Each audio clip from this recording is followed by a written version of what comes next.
Ah, adventurer. Good to see you back on your feet. The lesson from the dire matriarch and the subsequent hospitality of the wolves seems to have settled in. Humility is a potent teacher, but not one to linger with over long. You have that look about you, the what now kind, if I'm not mistaken.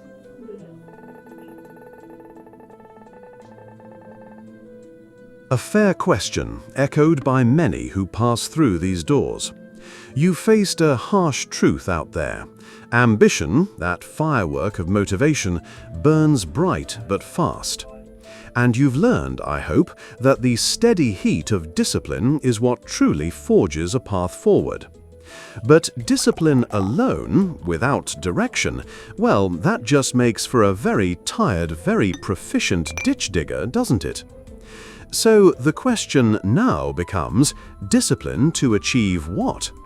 How do you move beyond simply enduring the grind and start to truly shape your journey in this real-life RPG? We're talking about finding your niche, adventurer. The art of specialization. It's what separates the journeyman from the masters, the followers from those who carve their own legends. Many players in this game master the basics. They can swing a sword adequately, identify common herbs, or perform the standard guild tasks. They have discipline, yes, they show up, they put in the hours. But they remain one of many, easily replaceable, their rewards capped by the mundane. Consider the slime hunter? A necessary role, certainly. In the summer months when the green slimes swarm the farmlands, there's always work. Quick gold, easy experience for a novice. Discipline will help you clear more slimes than the next lad. But what happens when winter comes and the slimes retreat to their frozen burrows? Your seasonal niche dries up. You're left scrambling for scraps, competing with everyone else for the few off-season tasks. Now, contrast that with the Goblin Bane. Goblins, bless their chaotic hearts, are a year-round nuisance, raiding caravans, infesting old ruins, always causing trouble.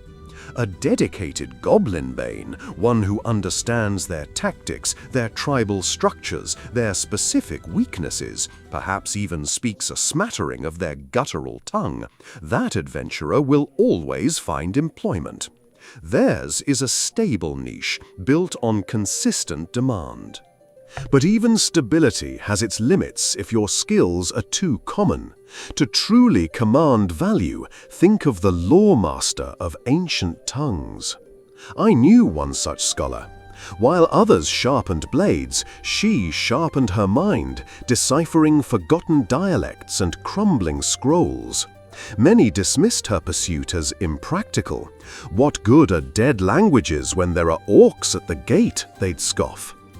Then, an expedition to the lost city of Ethelgard found itself stumped by an impassable magical barrier, keyed to an ancient dialect no living soul remembered, except her. She didn't just translate a few words, adventurer. She unlocked a path to legendary treasures, saved the expedition, and earned a reward that would make kings blush. Her niche wasn't just knowing old words, it was the application of rare, critical knowledge that no one else possessed in that crucial moment. She didn't chase quests, quests began to chase her. But be warned, adventurer. Specialization is a double-edged blade. A niche must not only be unique, but also valuable. And choosing poorly or becoming too rigid carries its own significant risks. Consider the tale of Master Gildan, the perfect cobbler. His discipline was immaculate. He could craft a boot so perfectly balanced, so exquisitely stitched, it was said you could walk on clouds wearing them. He poured his entire life into this single pursuit, shunning all other knowledge. His niche? Crafting the single, most perfect, albeit astronomically expensive, pair of boots. The problem? While his skill was undeniable, the demand for boots that cost more than a small keep was limited. He mastered his niche to perfection, but the market for it was too small to sustain him. He became a legend whispered among the ultra-rich, but a pauper in reality. His niche, for all its perfection, lacked broad utility and foresight into what the world truly needed or could afford. Then there is the danger of the fossilized expert. I knew a trapmaker, a master of goblins' snares and pitfalls. For years, his designs were the standard for protecting outlying villages. But then, a new, more cunning breed of goblin emerged, one that learned to easily bypass his old contraptions. Rumors spread of smart goblins, even some dabbling in rudimentary magic to disable traps. Our master trapmaker, however, scoffed. "My designs have worked for generations," he'd insist. He refused to adapt, to study these new threats. Soon, villagers stopped buying his traps. His once thriving niche became a relic, a testament to skill that failed to evolve with the world's changing threats. So, how does one choose a niche, adventurer? And how does one cultivate it, avoiding these pitfalls? First, observe with a disciplined eye. What are the recurring pain points in this world? Are caravans constantly raided on the Serpent's Pass by those new flying predators? Do the old dwarven mines remain sealed because no one dares face the rumored gas spore fungi within? Is there a blight affecting the sun petal crops, threatening a famine, with local alchemists stumped for a cure? Look for the gaps, the unmet needs that your unique talents, or talents you're willing to develop, could fill. Second, honest self-assessment. We all have our starting attributes, our innate inclinations. What quests or tasks do you find yourself drawn to, even when they are difficult or offer little initial reward?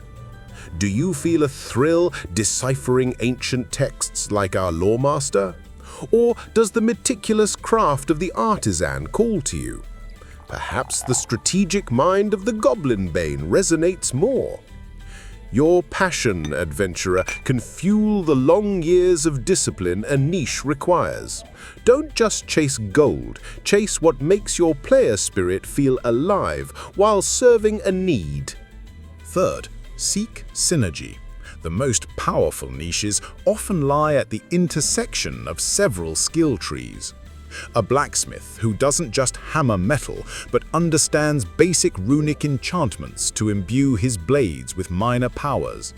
A healer who also studies beast lore, able to not only mend a woodsman's wounds, but also understand the strange ailment afflicting his animal companion. Or a scout who masters stealth and cartography, able to create invaluable infiltration maps. Combining established skills in novel ways can create a niche that is both unique and highly valuable. And fourth, embrace lifelong learning and adaptation. A niche is not a static achievement you unlock and then rest upon. It's a living, breathing craft. The world is always in flux, new monsters appear, old magic fades, kingdoms rise and fall, changing the market for skills. You must constantly refine your abilities, seek out new knowledge within your chosen field, and be willing to adapt your niche as the metagame of life evolves. The moment you believe you've mastered it all, as our unfortunate trapper did, is the moment you begin to fossilize. This path, the path of specialization, is not a shortcut, adventurer. It is, in many ways, a more demanding grind than any you've faced before. It requires immense patience, unwavering focus, and the courage to pursue depth over breadth, often against the clamor for quick rewards that others chase. There will be moments of profound doubt, times when your unique wares find no buyers, when your specialized knowledge seems irrelevant to the immediate crisis. That's when your mana pool of discipline, the one you've been diligently filling, will be tested to its limits. Remember, the strongest wills are forged in the quiet dedication to a craft, not in the fleeting applause of the crowd. The dangers of the wild taught you caution. The lessons of the forge taught you persistence. Now, adventurer, you stand at a new threshold. It's time to decide not just how to work, but what unique work is yours to do in this grand, unforgiving game. Ponder on this. What hidden needs call out to your nascent skills? What rare knowledge or difficult craft could you dedicate your disciplined efforts to the point where this world would not just notice, but actively seek you out? The choice, as always, is yours, but choose with the long game in mind. True mastery is a marathon, not a sprint. What will your niche be, adventurer? What unique mark will you leave on this real-life RPG?